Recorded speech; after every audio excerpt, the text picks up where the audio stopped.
Bienvenidos a Poncho Morado Podcast. Hoy, 19 de mayo, día de elecciones nacionales en la República Dominicana. Un saludo a todos los votantes y que sea todo de paz y que la jornada sea un buen resultado para nuestra democracia. Tengo un gran invitado hoy, mi querido amigo y crítico de cine, diletante, y además un conocedor del cine y la ciudad de Santo Domingo como pocos. ¿Cómo estás? Muchas gracias, estoy muy bien, encantado de estar contigo aquí en Poncho Morado. Jimmy y yo nos conocimos, ¿cuándo, Jimmy? Creo que fue en el año 2019, sí, cuando todavía tú estabas en México, que no recuerdo por qué entramos en comunicación por email. Porque tú escribiste un artículo sobre el cine triple. Y ahí alguien me dijo, creo que fue Lucy Camaño, mi cuñada, saludo a Lucy, que me dijo, Jimmy es amigo mío y conoce muy bien la historia de los cines en Santo Domingo. Exactamente. Y así es, les recomiendo leer sus artículos, que tú los publicas en acento.com.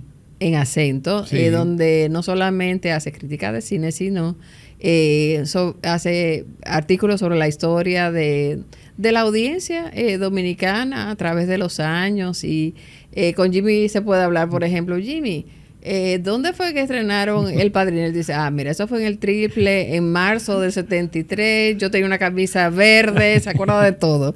De algunas cosas. De algunas cosas, pero de muchas. Y esa memoria RAM de Jimmy llega hasta su infancia. Del cine Triple, yo sí te puedo decir que yo estuve en su inauguración. Ese fue el artículo que yo creo por el que nos conocimos, porque alguien te habló de mí. Pero hoy, Jimmy, vamos a hablar de la política y el cine y las elecciones. Dime, a ver qué tú piensas de esto. Ajá. Yo creo que el cine es el séptimo arte por un tema de cronología. Pero de las bellas artes, me pongo a pensar a veces, caray, bueno, por ejemplo, sí, la gente antes se juntaba y leía un libro juntos, viva voz. Ahora hacen tertulia, hay un renacer de las tertulias, hay una forma de rescatar esa comunión a través de una obra literaria. Todavía vamos al teatro y vemos 200, 500 personas una obra de teatro juntos. O nos juntamos en un concierto a ver a Juan Luis Guerra, por ejemplo, o Sting, miles de personas. Pero como el cine, ninguna de las otras artes. ¿Por qué? Porque en una ciudad, miles de personas simultáneamente podemos estar viendo una película. Y más recientemente, millones podemos estar viendo una misma película, si no al mismo día, una misma semana. Entonces, de todas las bellas artes, el cine es aquella con más fuerza política. Porque naturalmente, los realizadores y la industria aprovecha ese canal para enviar discursos políticos. Cuando no digo político, no es político partidista, sino para hablar sobre la forma de pensar y todo lo que constituye la política. ¿Qué tú piensas de eso? Bueno, tú lo que quieres decir es que es el arte que a más público llega tratando tema político o cualquier otro tema. O cualquier otro tema, y por supuesto tiene una influencia muy grande en la vida de la gente. Con lo cual, cualquier conducta, cualquier forma de ver la vida penetra mucho gracias al cine. Mucho más que otras artes que son primarias, históricamente más importantes, quizás como la literatura, más abarcadoras, pero el cine tiene esa fuerza. Así es, porque una película, tal como tú has dicho, se puede estar viendo en cientos y hasta miles de salas de cine en 100 y pico de países al mismo tiempo, y además se puede estar viendo en las plataformas también. Entonces, y eso no pasa, por ejemplo, con una obra de teatro que es en un espacio limitado, algunas 300, 400 en una personas. Ciudad específica, en una sala específica. ¿Por qué te hago esa pregunta? Porque entonces cuando te invité, Jimmy, vamos a hablar de cine político, ahora que este programa va a salir un día de elección, y me preguntas, bueno, ¿por qué es cine político? Todo probablemente tiene un factor político. Entonces ayúdame a entender si existe ese género de cine político y cómo se configura. Bueno, eso es por la temática de las películas. O sea, claro, hay un cine político, aquel que trata de temas políticos. O sea, las situaciones, por ejemplo, electorales, situaciones políticas de un determinado gobierno, una determinada sociedad, una biografía de un líder político. O sea, todo eso se enmarca luchas dentro determinadas. Exactamente. Y se podría decir que, Jimmy, que desde que surgió el cine, hay cine político. ¿Cuáles películas en los albores del arte cinematográfico tú recuerdas como, o tú consideras, no te recuerdas, pero tú consideras como ahí empezaron a aparecer, a colarse esos discursos? Sí, bueno, desde el cine de Griffith, por ejemplo, que fue en la década del 1910, o sea, 1915, por ahí, películas como Intolerancia y como El nacimiento de una nación, exactamente, ya tenían un contenido político. En los primeros años de la Unión Soviética, directores como Eisenstein y Pudovkin hicieron películas de contenido político. Por ejemplo, El acorazado Potemkin de Eisenstein. Te pregunto sobre una y otra industria, la norteamericana, y mencionas a Griffith y mencionas esa película que sí, conozco el nacimiento de una nación. Sí. Y bueno, refleja el pensamiento de la época, porque ahí se celebra un poco, mucho, el Ku Klux Klan. Sí. Pero bueno, es una forma de hacer cine y era una industria, digamos, privada. Y eso fue lo que ese director quiso hacer. Pero en el caso de la Unión Soviética, ¿qué tanto de ese cine clásico o naciente soviético era propaganda a tu modo de ver o realmente era vanguardia? O sea, realmente él actuaba por encargo, pero hacía gran cine. Así es, ahí se dio la combinación de ambos factores. O sea, el Estado, la Unión Soviética, le dio un impulso a su cine con fines propagandísticos y de exaltación de la revolución. Pero estos cineastas, en especial Eisenstein y Pudovkin, o sea, eran verdaderos creadores, verdaderos artistas, y realizaron grandes películas con ese contenido político y de exaltación revolucionaria. Pero con un gran conocimiento del arte, que a pesar de que el cine nacía, él era arquitecto de formación y su oficio original era hacer decorados en los teatros. Entonces tenía una mirada lista para dar el salto hacia el arte cinematográfico. Sí. Incluso Eisenstein después salió de Unión Soviética, vino a América, y él quería realizar una película sobre la Revolución Mexicana que no pudo finalmente realizarla. Pero después se rescataron sus trabajos. Que Viva México iba a ser el título. Sí. Y son imágenes interesantísimas de Día de Muertos y otras tradiciones hace 100 años. Hicieron una película mexicana sobre la visita de él a México, pero se fueron más, como está muy de moda, por el lado de sus preferencias sexuales. Entonces ya no me gustó una tanto. Película que se llama Eisenstein en México. Y fue filmada en Guanajuato, o sea, por un lado interesante, pero se enfocó en este otro tema también. Para mi gusto debió enfocarse más quizás en su trabajo como realizador. Sí. Pero bueno. Algo interesante también es que Eisenstein hizo una película llamada Octubre, basada en el libro de John Reed, 10 días que conmovieron al mundo. No me digas. Y John Reed, antes de estar en la Revolución Rusa, había estado en la Revolución Mexicana. Y eso se ve en Reds de Warren Beatty. Exactamente. Que es la biografía de John Reed. En México, él había recordado. Un pequeño pasaje de la etapa mexicana. Y luego, claro, toda la etapa en Rusia. Pero en México hicieron una película que se llama Reed, México Insurgente, sobre Reed en México. La conozco. De Paul Leduc, que luego hizo... Que murió durante la pandemia. No sabía eso. Él tiene una gran película también, aparte de Reed México o México Insurgente, que es Frida, Naturaleza Viva. Con Ofelia Medina. Espérate. Exacto. Mira cómo hicimos Jinx. Ofelia Medina, Jimmy y yo que nos acordamos de eso, era Natasha en una telenovela de los años 70. Pero una la gran actriz. Sí. Yo no sabía que era ella, sí. Pero esa era con la canción que decía, oh Natasha. Sí. Por eso yo me acuerdo de la canción. De niña recordaba ese nombre.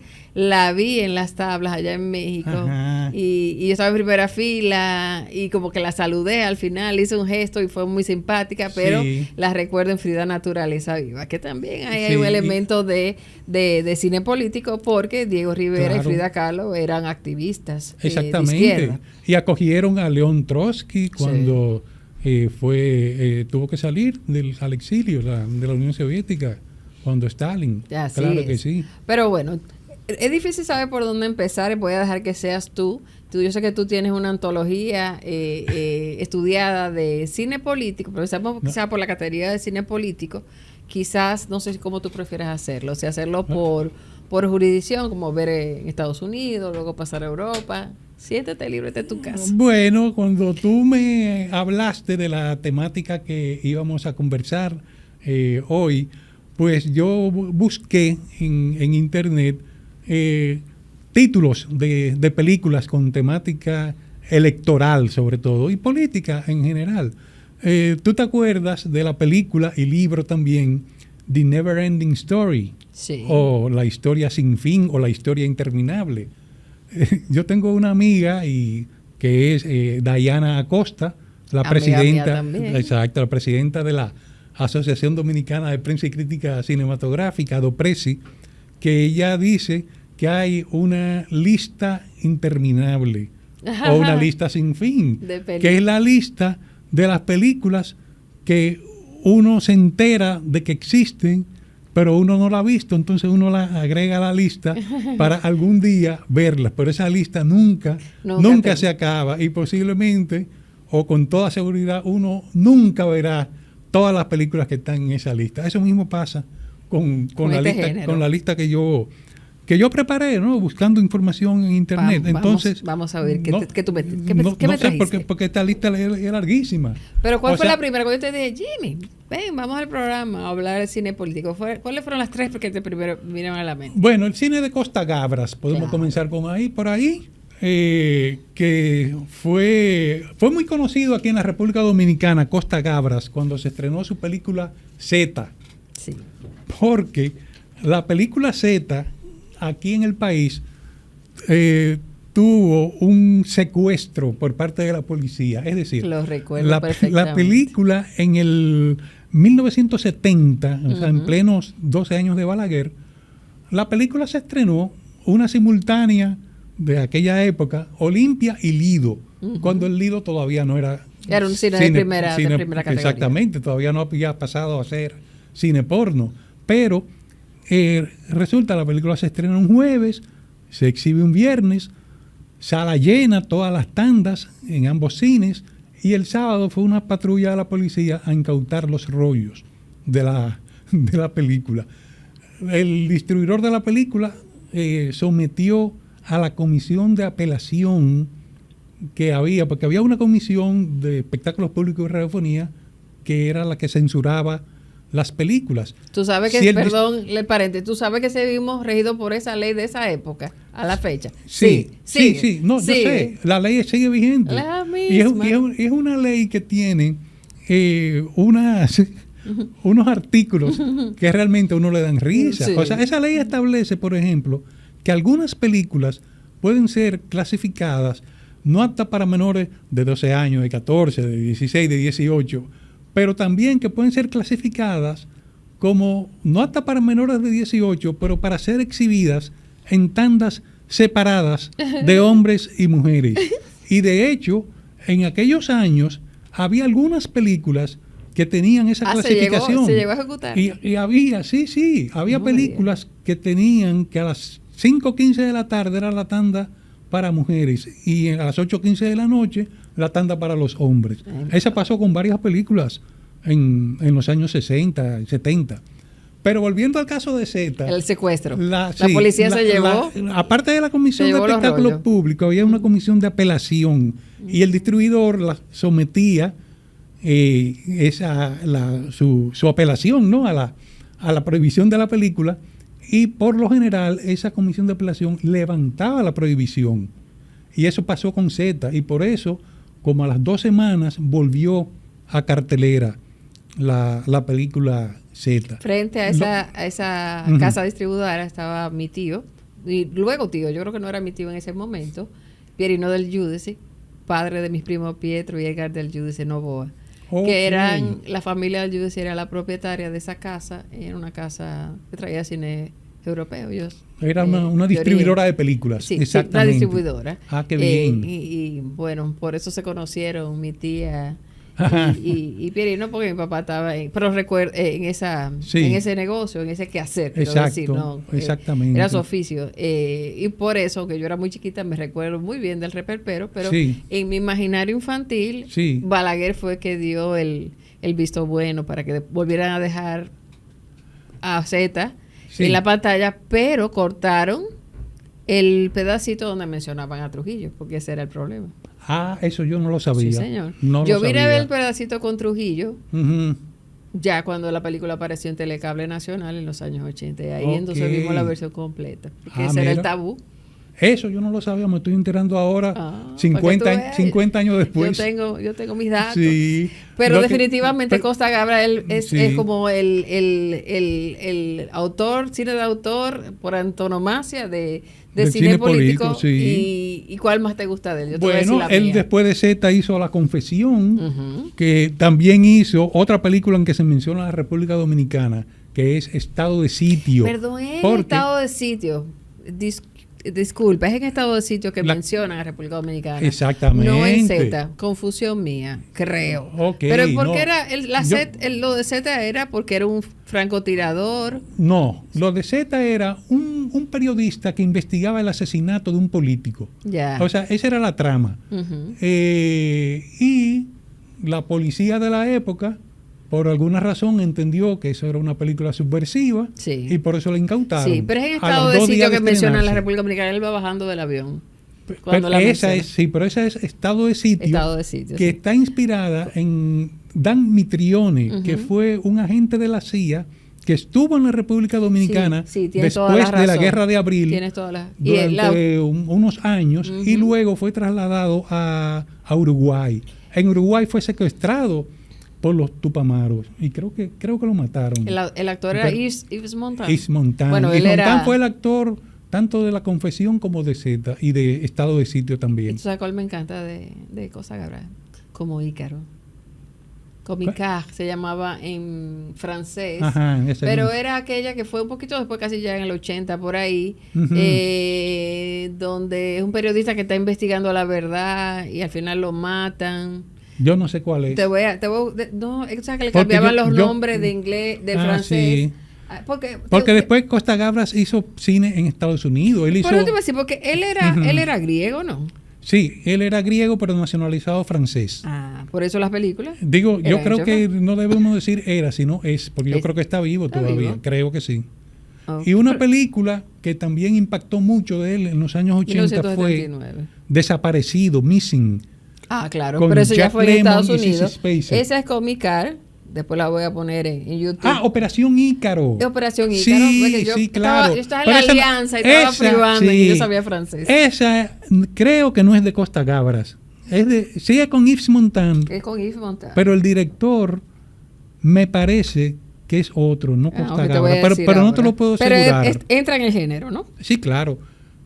Y el director es Henry Bernier. Henry Bernier, sí. Y música de Ennio Morricone. Exacto. Igual, tú sabes que para mí, mi música favorita de Ennio Morricone es de una película de Henry Bernier también, que se llama El Clan Siciliano, con Jean Gabin y Alain Delon.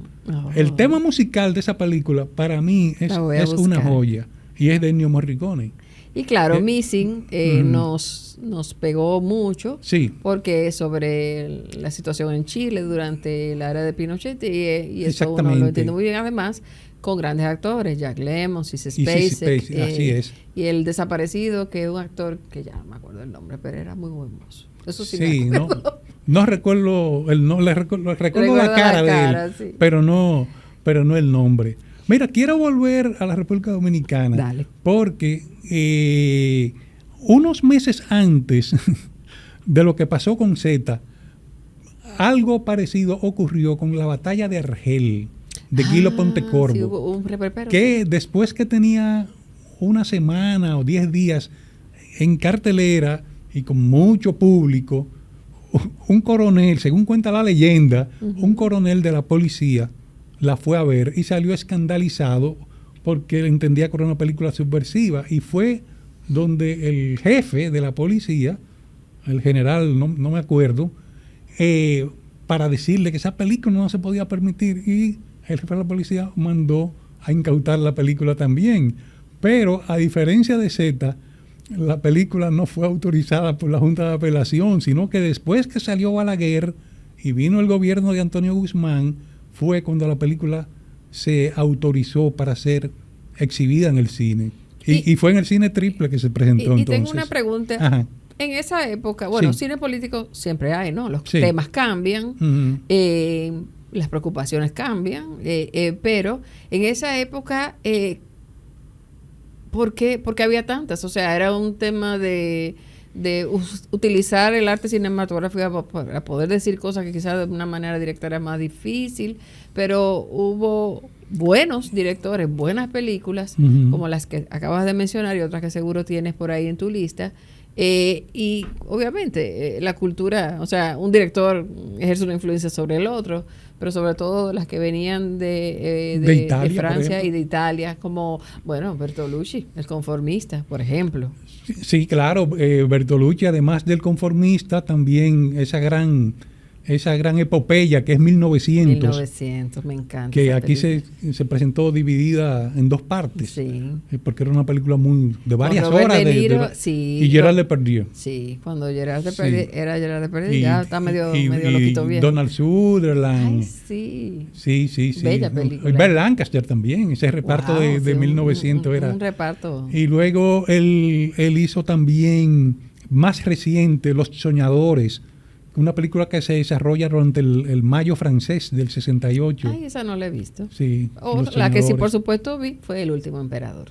Y El Último Emperador, claro. Es que Bertolucci también entra dentro de la antología de directores interesados en la política. Así es, pero hubo un grupo de directores italianos en los años 70, como Giuliano Montaldo, que hizo Sacco y Vanzetti, también esa era con Gianmaria Volonté, y Ricardo Cucciola, creo que se llamaba el otro actor, que era la historia de dos sindicalistas que fueron acusados de un crimen en los Estados Unidos, y fueron condenados a muerte, aunque siempre hubo dudas de que si realmente ellos habían sido los asesinos o no. Y también hubo otro director, Francesco Rossi, que hizo El caso Mattei, también con Gianmaria Volonté, que era otro actor que al igual que Vamos a buscar, porque lo bueno es cuando uno agrega películas que no ha visto en la lista. Exacto. A mí me da una ilusión de encontrarlas, sobre todo cuando son películas que ya pueden aparecer de manera fácil en YouTube. O sea que haremos ese listado en las imágenes, en la versión de YouTube de este episodio. Claro. Y bueno, ya... Por lo menos las imágenes aparecen. Sí, aparecen. Y las películas, muchas de ellas también. A veces aparecen como por pedacito y tú vas armando escena 1, escena 2 y yo me fajo en YouTube uno por uno. Ok, subió la 1, subió la 2 porque valen mucho la pena. Ahora, hay algo interesante y es que aquí todas esas películas, o casi todas esas películas, se exhibieron sin problema de censura. Incluso Z y La batalla de Argel tuvieron el problema, pero fue la policía, o sea, no la censura como institución. Y luego, en el caso de Z, se exhibió al poco tiempo después. En el caso de La batalla de Argel hubo que esperar 10 años. Pero hubo otra película que es así, también hubo que esperar como 15 años para que se exhibiera en el cine, que fue Los Comediantes, que también se llamó Los Farsantes, que es una película norteamericana basada en una novela de Graham Greene que se desarrolla en Haití, con Elizabeth Taylor, Richard Burton, y esa película presentaba una denuncia del régimen de François Duvalier Papadoc y de los Tonton Macus, y la película fue prohibida, y el propio Balaguer se responsabilizó de la prohibición porque no se podía permitir una película que sexualmente ofendía al gobernante de un país amigo. Además, su pana fue. Pero luego, en el gobierno de Antonio Guzmán, sí se permitió la película y se exhibió. Y se exhibió en el cine y hasta por televisión se exhibió. En la televisión para mí dominicana.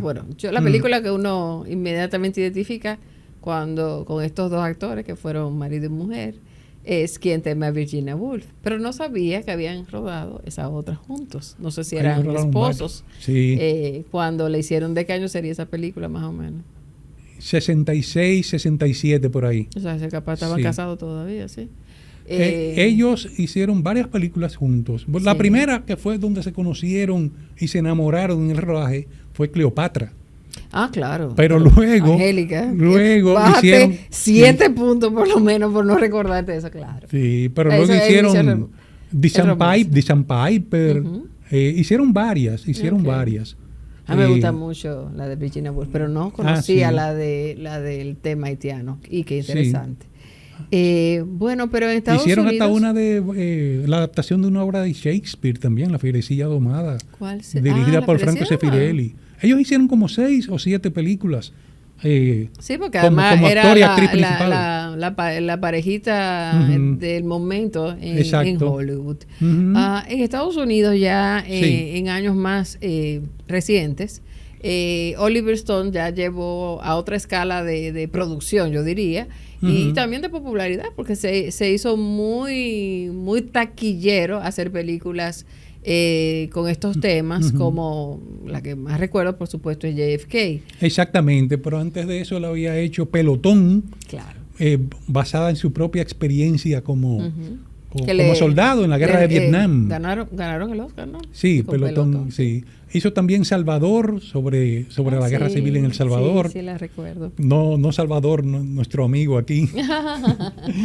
y también otras más que no, no recuerdo ahora. Competían porque había, en esa época fue muy popular Under Fire, que es sobre el conflicto de Nicaragua, si mal no recuerdo. Ah, sí. Con Nick Nolte. Nick Nolte y Ed Harris. Sí, porque entonces como que los temas políticos van mutando. Entonces, al principio de los 80 eran muchas historias sobre guerrillas. Estaba Under Fire, estaba, ¿cómo se llamaba esta que es sobre el año que vivimos en peligro? Ah, esa es en Indonesia, en el 65. Sí, esa película tiene una de las secuencias que a mí más me impacta por la música que acompaña la imagen, que es cuando Sigourney Weaver va caminando bajo la lluvia mientras se escucha L'Enfant de Vangelis. Y entonces ella va a la oficina donde trabaja Mel Gibson a buscarlo.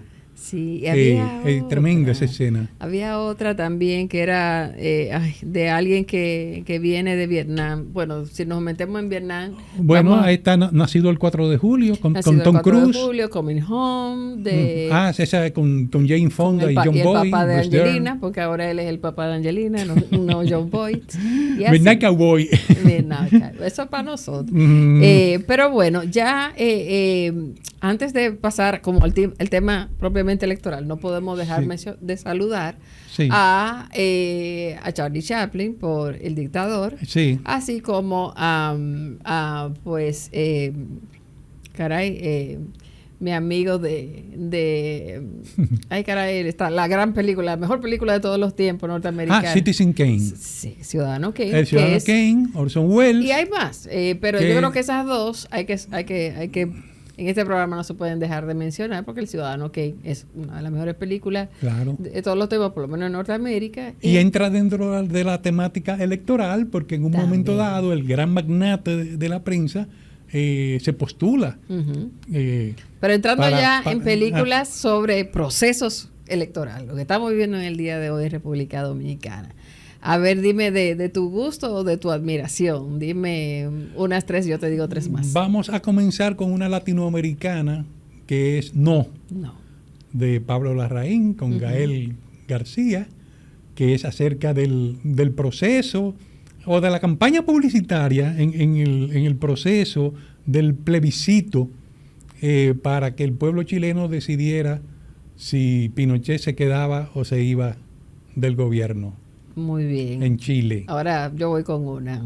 All the President's Men. O sea, esa para mí también está en el tope de la película de ese género. Es un encanto también ver cómo una era queda documentada, una película y elementos que no eran importantes en el momento de filmada. Ahora uno la ve y ve el ruido de la máquina de escribir, la escena de donde están los periodistas, donde no hay un celular, donde no hay ni siquiera un teléfono monitor, pero eso le suma a la atmósfera de una tremenda historia, muy bien actuada y añeja bien. Qué bien añeja esa película. Es un gusto volver a verla. Hay otro elemento también que es el teléfono público. Ay, sí. Y las libretas, porque tenían que anotar todo en libreta. Me se acordaba de mi papá apuntando teléfono y todo, compromiso, porque no teníamos estos otros sistemas. Dime una. Pues hay una película que, aunque en el tiempo se hizo varias décadas después, pero en lo histórico ocurre unos años antes de All the President's Men, pero en el mismo medio, que es The Post. The Post. The Post, que es la historia de cómo la dueña del Washington Post, que interpreta a Meryl Streep, Margaret Graham, creo que se llamaba, y el director Ben Bradley, que es interpretado por Tom Hanks, en una película de Steven Spielberg, es reciente. Que justamente un tiempo antes del escándalo Watergate, ellos publicaron unos documentos secretos del Pentágono y que tuvieron que ir a los tribunales para poder seguir adelante con el periódico. Sí, eso fue una... de la historia ya. Sí, claro. Te voy yo con una. Entonces, The Post termina justamente con la incursión al Hotel Watergate, a las oficinas del Partido Demócrata. Es como una precuela. En que pudiéramos decir que sí, en el sentido ese, o sea, de que es algo que ocurre en el mismo Washington Post, pero antes de que ocurra lo del escándalo Watergate. Muy bien. No, es otro ángulo en realidad. Te digo yo una y tú me dices otra. Milk, protagonizada por Sean Penn. Exacto. Donde está, ¿cómo se llama su director? Que es muy bueno. ¿Es Gus Van Sant? No es Gus Van Sant. ¿Y no la dirigió el mismo Sean Penn? Pregunto. No. Yo no me acuerdo ahora. Está Diego Luna de actor, pero bueno, sabemos que Milk, eso seguramente lo recordarán los amigos de Poncho porque es reciente, es una película sobre un Gus Van Sant, sí, es de Gus Van Sant. Premio Oscar al mejor actor, premio Oscar al mejor guión, le fue muy bien a Milk, y no hay que ponderarla mucho porque es reciente y seguramente los amigos la recordarán, pero dime una europea. Déjame ver. Revisa tu chivo. Sí. En lo que tú buscas una europea. Una norteamericana, The Candidate. Con Robert Redford. Con Robert Redford, que en español se llamó El amargo sabor del triunfo. Que es también la historia. Sí, es la historia de un candidato joven que lo entusiasman para que se postule. Su papá era un político también que había ganado.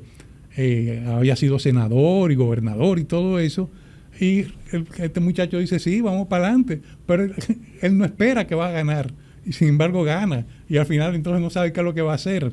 Te voy a decir una hermosa, que yo sé que tú decías, sí, claro que es hermosa, Being There, con Peter Sellers, hablando de candidatos que se ven de repente en una boleta, pero todo es muy casual. Es una película bellísima. El otro día hablando aquí con Isidro, tu amigo y mi amigo, recordamos esa película. Pero revisa el chivo. Esa película se llamó en español Desde el Jardín. Desde el Jardín, es verdad. Exactamente. Sí. Y tú sabes que el autor de la novela, Jerzy Kosinski, trabaja en Reds.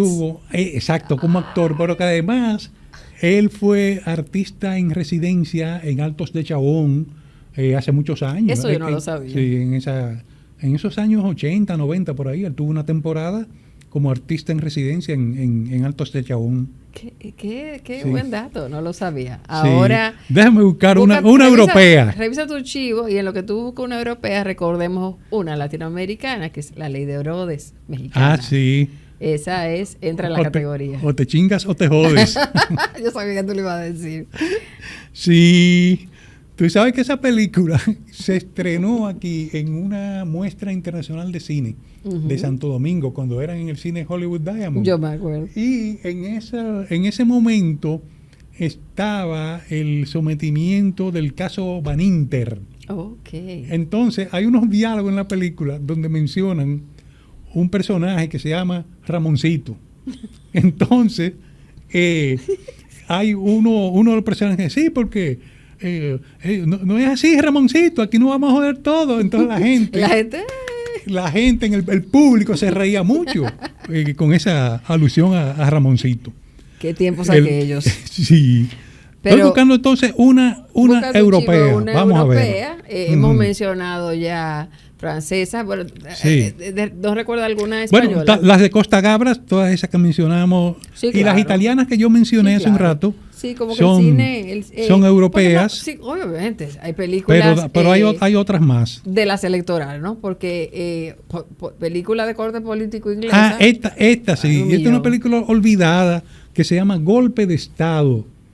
Es una película italiana donde ocurren unas elecciones que gana el Partido Comunista, pero la Iglesia, el Papa, los Estados Unidos no pueden permitir que el Partido Comunista gane las elecciones. ¿Es una comedia? Estamos hablando de 1970. Okay. Sí, es en tono de comedia. Ya. Y entonces ya tú sabes el lío que se arma ahí. Esa es una película electoral italiana, por lo tanto europea, del 70. Golpe de Estado. Te voy a dar el director se llama una gabela para que tú recuerdes una que estoy seguro que tú la tienes. Fue con Richard Gere y es sobre el marketing electoral. ¿Te recuerdas de esa película? No. Ay, Jimmy, claro que sí. Que él es un experto, como hay muchos ahora en Santo Domingo. Este país está muy sofisticado. Es un tipo que es efectivo. Logrando que candidatos electorales ganen las elecciones. Ok. Esa yo no me acuerdo. Sí, que viajaba en un avión, de un avión a otro. Te voy a decir ahora el nombre, esa me viene mucho a la mente. Ya yo sé, ya yo me acuerdo. ¿Verdad que él es aficionado a tocar batería? Exactamente. Sí, y en el avión va tocando, sí, ya me acuerdo. Pero lo que no recuerdo es el título. Hay que oxigenar tu cerebro de Jimmy mío. Pero todos sabemos cuál es. Pero ya yo sé, ya sé cuál es. Y hay una más reciente con Gosling, que también es sobre procesos electorales. Y por supuesto, Primary Colors con John Travolta y la inglesa que hacen como si fueran Bill Clinton, como si fuesen Bill y Hillary Clinton. Emma Thompson. Okay. Que también muy buena y ligado al tema electoral de ese candidato. Power, creo que es esa misma. Power se llama, la de Richard Gere. Sí, es del año 86. Sí. Está muy buena. Sí. Sígueme con lo que tú tienes ahí, varias ahí en esa lista. ¿Cuál más? Mira esta. Walk the Dog, que también se llamó La Cortina de Humo. Robert De Niro. Exactamente, de Barry Levinson. Que es también que se crea una falsa guerra para distraer la atención del público de un escándalo político. Sí, tuvo nominaciones, si mal no recuerdo. Le fue muy bien. Sí. Y hay una dirigida y protagonizada por Warren Beatty que se llama Bot War. Esa no la vi. Que es sobre un senador que se cansa de las tácticas de marketing político y decide decir la verdad. Esa es del 98. Esa va a la lista esa grande que tú dices que uno tiene de películas que quiere ver algún día de su vida. Sí. Miss Sloane con Jessica Chastain. ¿Esa es reciente? Sí, esa es del 2016, que es también sobre una astuta y ambiciosa asesora política. También, Jimmy, si nos vamos a los documentales, hay muchísimos documentales, de hecho, en tiempos más recientes, que se apoya de la cinematografía para denunciar o para visualizar procesos localmente. Este mismo mes, Violeta Lojar pues presentó Aquí estamos. Aquí estamos. Sí. Y entra dentro de una corriente de películas documentales que aprovechan el cine para reflejar situaciones en países, sobre todo en vías de desarrollo, no solamente electorales, sino también de denuncia política. Porque si, por ejemplo, abrimos la puerta a hablar de cine político sobre temas medioambientales, vamos a tener que hacer otro programa. Oh, sí, claro. Mira, y aquí estamos, que se estrenó recientemente en el Festival de Cine de Fine Arts, va a tener su estreno comercial el jueves próximo. Qué bien. El jueves 23. Y va a Caribbean. Sí, va a estar en salas ahora de cine. Todo va a Caribbean. Exacto. Va a estar en salas de cine, por lo menos en Fine Arts, a partir del jueves 23. Claro que sí. Hay otro, en el cine dominicano, hay otros documentales. Recordemos toda la filmografía de René Fortunato. Claro. Con sus documentales sobre Trujillo, sobre Balaguer, sobre Bosch, sobre la Revolución de Abril, sobre Caamaño. Y es más, tengo entendido que tú me corregirás, porque no la vi, ¿verdad? No había nacido yo, creo yo. Que La Silla, que es la primera película dominicana, una película de corte político. Sí, es Franklin Domínguez adaptó al cine una obra de teatro de su propia autoría, un monólogo, que es justamente sobre un combatiente antitrujillista a quienes sus compañeros han acusado de haber traicionado a los demás compañeros, y él está en la cárcel reflexionando. De modo que ciertamente sí hay una intimidad entre el séptimo arte y la necesidad de expresar ideas políticas. ¿Qué más tú tienes en ese gran listado? Por ejemplo, en el cine dominicano, en documentales, está 1984, el otro abril, del año pasado, que es sobre la poblada. Del 2019, se tiene ya sus años. No, lo que pasa es que hicieron del 84. Sí. O sea, sobre el proceso del 84. Sobre la poblada. Sí, ok. Del 1900, que se cumplieron bien, 40 años, ahora en abril. Así como cualquiera. Sí, así mismo. Entonces yo anoté también una serie de títulos del cine. Mira, en el 78... Perdón, para no confundir a la audiencia. Sí. Tienes razón, esa del 84 tiene ya un tiempo, pero yo la estaba confundiendo porque el año pasado se hizo, creo que fue un corto, sobre el 94, que es otro proceso, el proceso de la crisis electoral entre Peña y Balaguer. Exacto.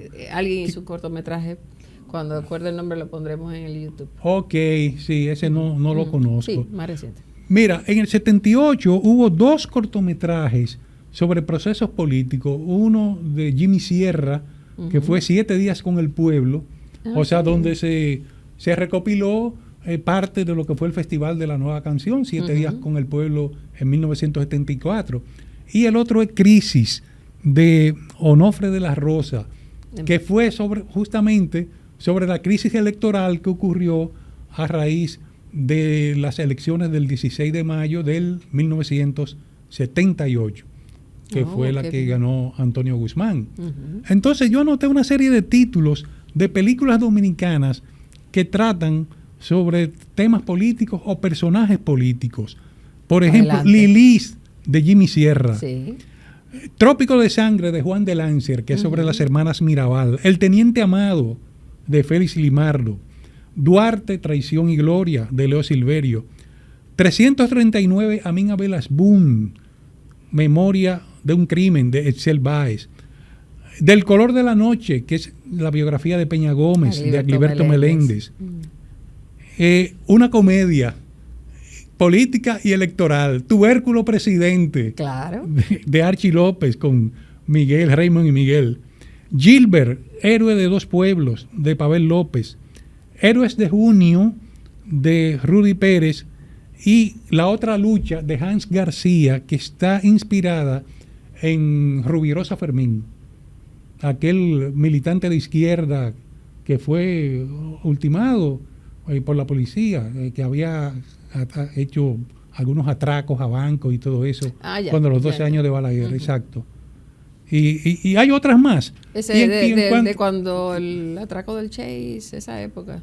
Del Royal, creo del que Royal, fue, sí. Del Royal. Creo que Royal, sí. Creo que fue uno. Ahí cerca de la Puerta del Conde.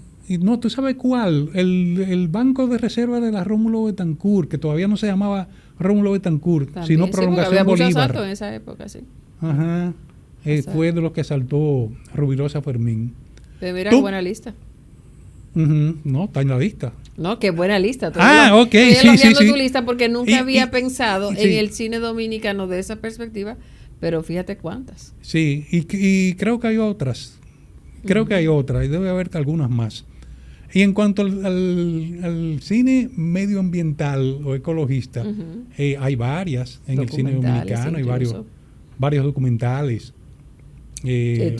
Por ejemplo, José Tumba y Quema, sí. y La Isla de Plástico, también, de José María Cabral. Y el corto que hizo Amelia Deschamps también sobre la situación de los mineros. En El Corazón Azul. En El Corazón Azul. Sí, de los mineros de modo que tenemos la política muy presente, los dominicanos, y aprovechamos esa vía de expresión para aportar ideas. Antes que me olvide, es decir, Nelumet, la de Richard Gere, por eso nos gustó tanto, Power. Sí. Power, sí, está bien. Jimmy, para terminar, yo quería comentarte algo que leí. Cuando me estaba preparando para el programa, leí algo que me llamó mucho la atención. Precisamente para poderte hacer la pregunta de qué es cine político y hasta dónde llega la categoría y cómo se subdivide, me encontré con un trabajo de unos académicos, la señora Ewa Macierska, polaca, y Lars Christensen. Un trabajo que se puede encontrar en internet, lo recomiendo, sobre el ideario neoliberal como política imperante en el cine contemporáneo. El trabajo lo pueden encontrar con los nombres de los señores, o si ponen simplemente, está en francés, eso sí, pero creo que también hay una traducción al inglés. Y si ponen en Google ideario liberal, política imperante, inmediatamente les saldrá ese trabajo, porque no todo el mundo anda escribiendo sobre ese ángulo del cine contemporáneo. Y rápidamente hojeé los temas, y lo que ellos concluyen es que por efecto de la globalización y por la penetración que tiene el cine en los diferentes territorios, se está homogeneizando un estilo de vida, de pensamiento, para ellos a su criterio hasta peligroso, de consumo, de una idea a criterio de ellos no necesariamente sana, de la felicidad. De modo que invito a todos a leerlo, y a Jimmy también, pero te pregunto, ¿cuál es tu opinión sobre eso? Es decir, nos encanta el cine. Cuando yo leí eso pensaba, pues Eva seguramente no le gusta a Emily in Paris, pero a mí me encanta. Para decírtelo de una manera graciosa, yo no sé hasta qué punto hay que satanizar un contenido que uno ve a sabiendas de que está viendo algo superficial, divertido, evasivo, o no tanto, pero al final del día es una imagen y tu vida es otra cosa. Pero por el otro lado, y tu lista me da un contrapeso, eso no significa que desde la identidad dominicana, cuando salen los temas, no hacemos, fíjate cómo, tú mencionaste ahí como 10 películas. Dominicanas. Sí, okay. De modo que a la hora de tomar las cámaras, los dominicanos no reproducimos lo que el cine comercial hace, sino que buscamos nuestros propios temas. ¿Tú qué piensas? Sí, hay de todo. Sea, y eso depende de cada cineasta.